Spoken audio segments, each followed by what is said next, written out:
Welcome to our daily devotional for Thursday, April 16th, 2020. Welcome to the second installment of what I'm calling Lessons from Baseball Cards. This is, of course, a lighter opportunity for me to provide you with an illustration from my baseball card collection and to give you some lesson starters that will guide you as you create your own Bible study there at home today. Today I want to use the 1990 Upper Deck Sammy Sosa rookie card in order to make this illustration and some lesson starters for you. There was a time when I would have said that Sammy Sosa was one of my favorite players. So many Chicago Cubs fans would have said the same. However, his story is interesting because most folks, I think, are kind of like me, that by the time the end of his career came around, very few of us would have said that he was still our favorite player. Let me tell you just a little bit about Sammy Sosa's career.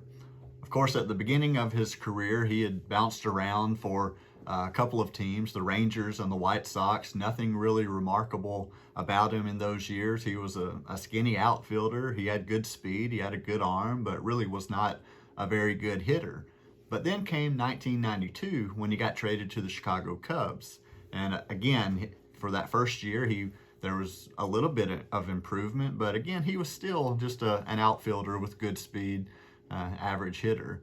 But then came 1993, and there was a huge transformation, both physically as well as in his game. From then on, he would be known as Slammin' Sammy. Sosa came into camp that year. He had bulked up. All of a sudden, he's a major power hitter in baseball.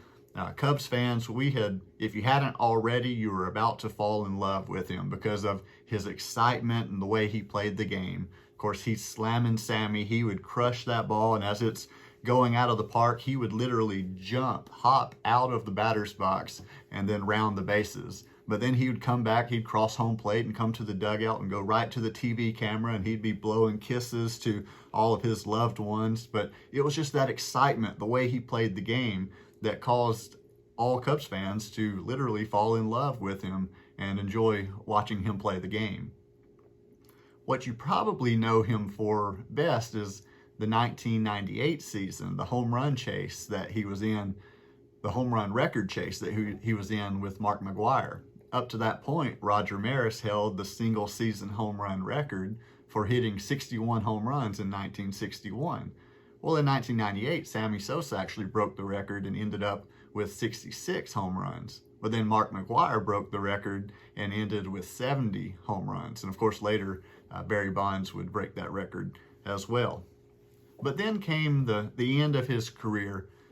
Probably as quickly as Cubs fans fell in love with Sammy Sosa, we also seemed to somehow fall out of love with him. He became injury prone. He seemed to have lost much of the excitement that we had fallen in love with. He had lost that excitement for the game. And of course, as the story goes, he actually ended up walking out on the team in his last game, and then got traded and bounced around for a couple other teams at the end of his career. But of course, all good things must come to an end. We know this, and that was true, of course, with Sammy Sosa as well. From that point on, he began to be hounded by allegations of using performance-enhancing drugs.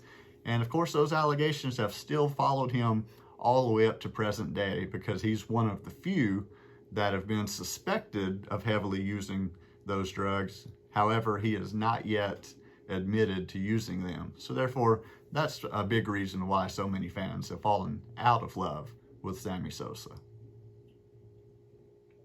So that brings me to the actual baseball card, the rookie card that I'm talking about today, the 1990 Upper Deck Sammy Sosa.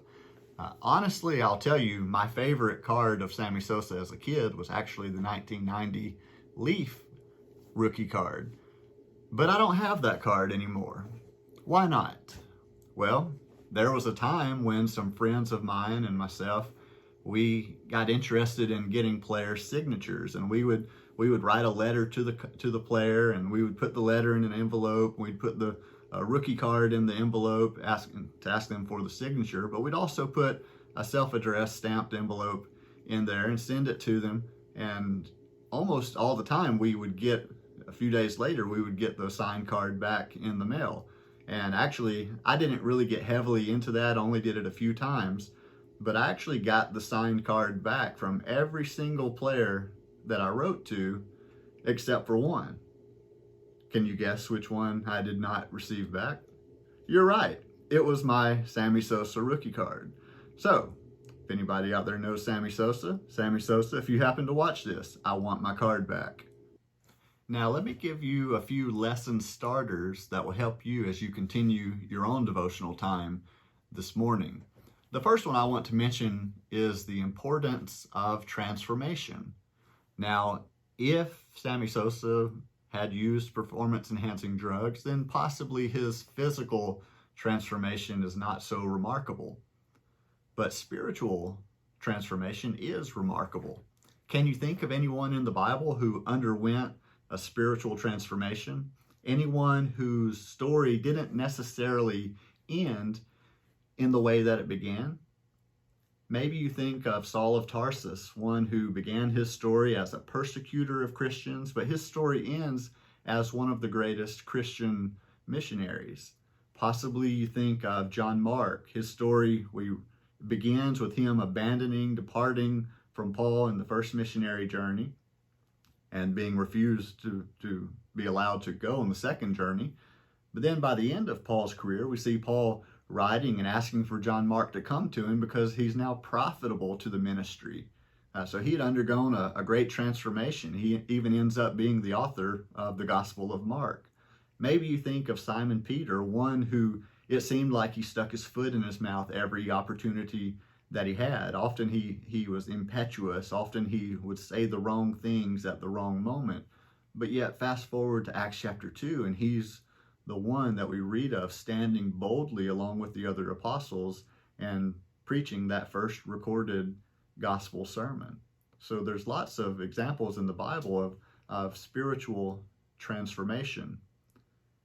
Notice what Paul wrote in Romans 12 and verse 2. He wrote, "Do not be conformed to this world, but be transformed by the renewal of your mind, that by testing you may discern what is the will of God, what is good and acceptable and perfect." Is it possible that you may feel this morning a little unsatisfied with where you're at spiritually? If that's the case, then spiritual transformation is the answer. As the text says, it begins with a change of mind. It continues with continuing to stick with that change that you've made. But the point is that no one has to continue in the state that they're in. If you're unsatisfied spiritually, then spiritual transformation is for you. Your story does not have to end in the way that it reads right now. Notice a second lesson starter from this lesson this morning. Notice the importance of fanning the flame. The importance of fanning the flame. Have you ever known someone whose passion, their Christian passion, their fire, their flame, just seems to grow a little bit dimmer as time passes by? A professional athlete is not the only one who could be susceptible to losing their excitement, losing their passion for what they're doing. Notice what Paul wrote to Timothy in 2 Timothy 1 and verse 6. He wrote, "For this reason I remind you to fan into flame the gift of God which is in you through the laying on of my hands."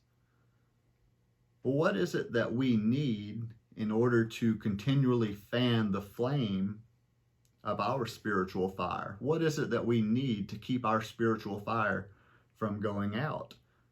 Well, we know that fire needs oxygen in order to continue burning.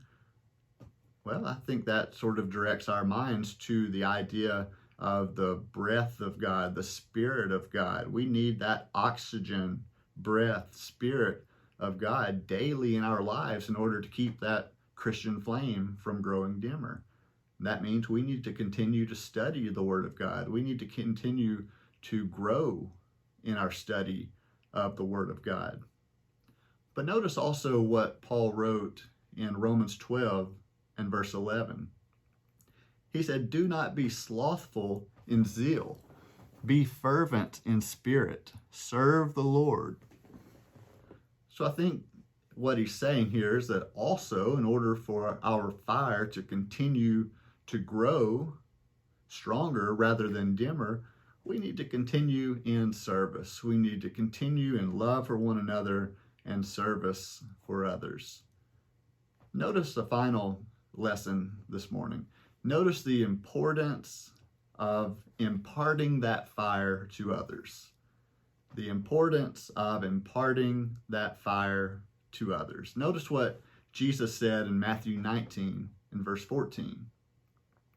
But Jesus said, "Let the little children come to me, and do not hinder them, for to such belongs the kingdom of heaven." Now, I'll admit, my fire, my fan, my excitement for Sammy Sosa grew much dimmer when I did not receive that signed rookie card back in the mail. It would have been okay for it not to have even been signed. I just want to at least receive the card back that I sent to him. But the lesson there for us is take time for others. Take time to share your fire with others, to share your faith with others, because we don't want the Christian fire to end with us. I know I don't, and I know you don't. So there's 3 lesson starters for us this morning from, again, the 1990 Upper Deck Sammy Sosa rookie card. Thank you for joining me.